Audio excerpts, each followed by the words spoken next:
sebenarnya jangan dianggap perseteruan dulu gitu loh. Sekarang kan kita harus tahu latar belakangnya itu apa, kejadian apa, ada kesepakatan atau ada pembicaraan yang kemudian disepakati oleh kedua belah pihak atau tidak.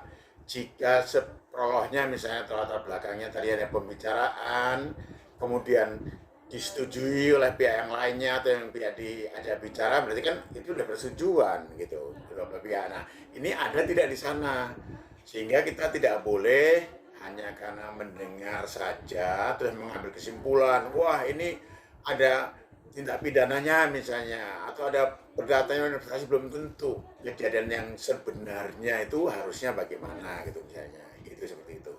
Itu harus dilihat dulu dari dasar hukumnya, hubungan hukumnya itu apa dari mereka itu. Gitu. Kalau ada kesepakatan berarti jadi undang-undang, kesepakatan itu oleh kedua belah pihak. Kalau sudah menjadi kesepakatan berlaku sebagai undang-undang, harus dipenuhi apa yang diperjanjikan di dalamnya. Harus dipenuhi sampai selesai. Kalau yang sudah disepakati kemudian tidak dipenuhi sampai selesai, berarti ada prestasi atau ingkar janji. Nah, kalau terjadi ingkar janji secara perdata, ada dasar hukumnya untuk menuntut supaya yang tidak dipenuhi itu supaya dipenuhi. Jadi tuntutan supaya memenuhi perjanjian. Karena kewajiban pihak yang satu kepada pihak yang lainnya itu kalau sudah diperjanjikan harus dipenuhi. Kalau tidak, kontestasi itu kalau nggak terjadi musyawarah, nggak ada damai, ya bisa tuntut ke pengadilan seperti itu. Gitu. Itu dari sisi hukum perdatanya. Tetapi dari hubungan hukum dua orang yang sampai misalnya mengeluarkan uang, ya itu mesti ada pembicaraan sebelumnya. Isi pembicaraannya apa? Yang ngajak bicara siapa? Kalau yang ngajak bicara lebih dahulu misalnya orang yang menerima uang dan ternyata sampai seseorang mau memberikan uang itu karena tadinya diajak bicara-bicara ada bujuk rayu atau ada hal-hal kata-kata, kalimat atau cerita yang membuat orang yang memberikan uang itu tergerak. Oh, saya yakin. Oh, berarti ini bener dong. Barusan ngasih uang misalnya itu. Kemudian setelah kasih uang kok nggak sesuai apa yang diomongkan atau yang dijanjikan. Padahal saya mengeluarkan kan tergerak dari ceritanya tadi. Nah, itu bisa dari sudut pidana ada bujuk rayu sehingga saya mengeluarkan uang atau menyerahkan uang tadi. Nah, kalau ada bujuk rayu ternyata nggak sesuai dari apa yang diomongkan, padahal uang sudah saya serahkan, itu bisa dari sisi pidananya ada delik penipuannya. Itu. Jadi semua harus dilihat dulu latar belakang, ewal ceritanya itu seperti apa, seperti itu. Itu harusnya dari sisi hukum seperti itu melihatnya gitu. Gitu. Nah, ini kasusnya seperti apa kita juga belum tahu yang sebenarnya kejadiannya itu. Gitu. Nah, dari perdata prestasi itu bisa dituntut ganti rugi ya dari kerugian yang dialami. Jadi kerugian misalnya ngasih 1 miliar, nah, itu kan kerugian materialnya kan 1 miliar. Kemudian nanti biaya untuk nagih, untuk nuntut itu berapa biaya. Terus keuntungan yang diharapkan dengan menyerahkan uang 1 miliar itu tadinya pembicaraannya harusnya akan memperoleh keuntungan apa. Kalau nggak jadi, nggak dipenuhi ya keuntungan yang diharapkan itulah bisa dituntut. Atau minimal ya keuntungan itu bisa sesuai dengan kalau patokan di Indonesia, di Indonesia Mahkamah Agung adalah nilai harga emas patokannya ya. Kerugiannya berapa lama. Tapi kalau tidak di sini ya bisa aja standarnya dengan keuntungan atau bunga daripada tabungan atau bunga bank yang berlaku secara universal seperti itu gitu. Itu dari sisi perdata. Kalau dari sisi pidana, kalau penipuan ancaman hukumannya tinggi ya. Tinggi, dan kalau itu sampai terjadi ada pelaporan ke tindak pidana di kepolisian, banyak yang terjadi dilakukan penahanan. Tapi tidak selalu seperti itu. Apalagi misalnya setelah dilakukan penyelidikan dan penyidikan, kemudian dipertemukan kedua belah pihak, bisa ada perdamaian, ya itu itu bisa juga terjadi restoratif justice seperti itu, misalnya kasus-kasus seperti ini.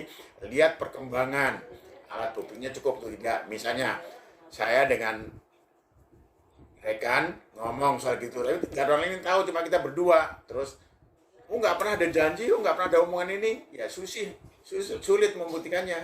Kalau misalnya ada rekamannya, ada lain yang mendengar, bisa sebagai saksi, sebagai alat buktinya seperti itu. Jadi tidak mudah atau digeneralisir asal saja, itu tidak bisa seperti itu. Kalau menurut hukum harus cukup minimal ada 2 alat bukti, baik dalam perkara pidana maupun perkara perdatanya itu. Jadi seperti itu. Tapi Bang, ini kita kan orang Indonesia biasanya ada pemahaman nantinya gitu. Saat terjadi silih pendapat atau silang pendapat, bisa karena emosi atau pengaruh lingkungannya, bisa saja menjadi cekcok kan. Tapi begitu nanti sudah ditelaah, apalagi ada pihak ketiga yang memberikan nasihat atau advice, misalnya ada nerima uang terus dikembalikan lagi, terus yang memberikan juga mau menerima, ya sebenarnya asas kita kan musyawarah mufakat, udah ada kesepakatan dong berarti. Kalau sudah ada kesepakatan, ya happy ending gitu, seperti itu. Nggak ada lagi problem. Kenapa? Saat memberikan, faktor apa yang menjadikan kalau diberikan, kemudian setelah diterima, ada faktor lain mungkin yang tidak sesuai dengan apa yang dibicarakan, terus minta dikembalikan, yang terima mau mengembalikan. Ya, itulah kultur budaya kita seperti itu. Ya bagus, luar biasa seperti itu. Keterbukaan, besar jiwa dan hati dari para pihak yang berhubungan hukum tadi, itu sangat menentukan untuk berakhirnya suatu permasalahan atau perselisihan dari kedua orang tersebut. Itu bisa jadi cermin kita, jangan dikit kemudian berkepanjangan, padahal urusannya hanya urusan menyangkut masalah situasi dan kondisi saat pembicaraan itu terjadi seperti itu. Faktor-faktor pribadi misalnya karena emosionalnya atau karena jiwanya lagi tidak tenang atau lagi ada masalah lain, kemudian terjadi keributan terus berkepanjangan, yang nantinya justru akan merugikan kedua belah pihak juga seperti itu. Itu. terakhir mungkin Ini kan masing-masing orang itu kan punya karakter masing-masing ya. Kalau karakter orang itu, kalau kita orang daerah kita tuh dari bawaan itu misalnya, itu sulit untuk dirubah. Nah buat kita ambil positifnya aja, itu buat cermin dari kita gitu. Kalau baik silahkan ditiru, kalau tidak baik jangan ditiru gitu. Tapi itu buat cerminan, buat pengetahuan, buat pemahaman kita.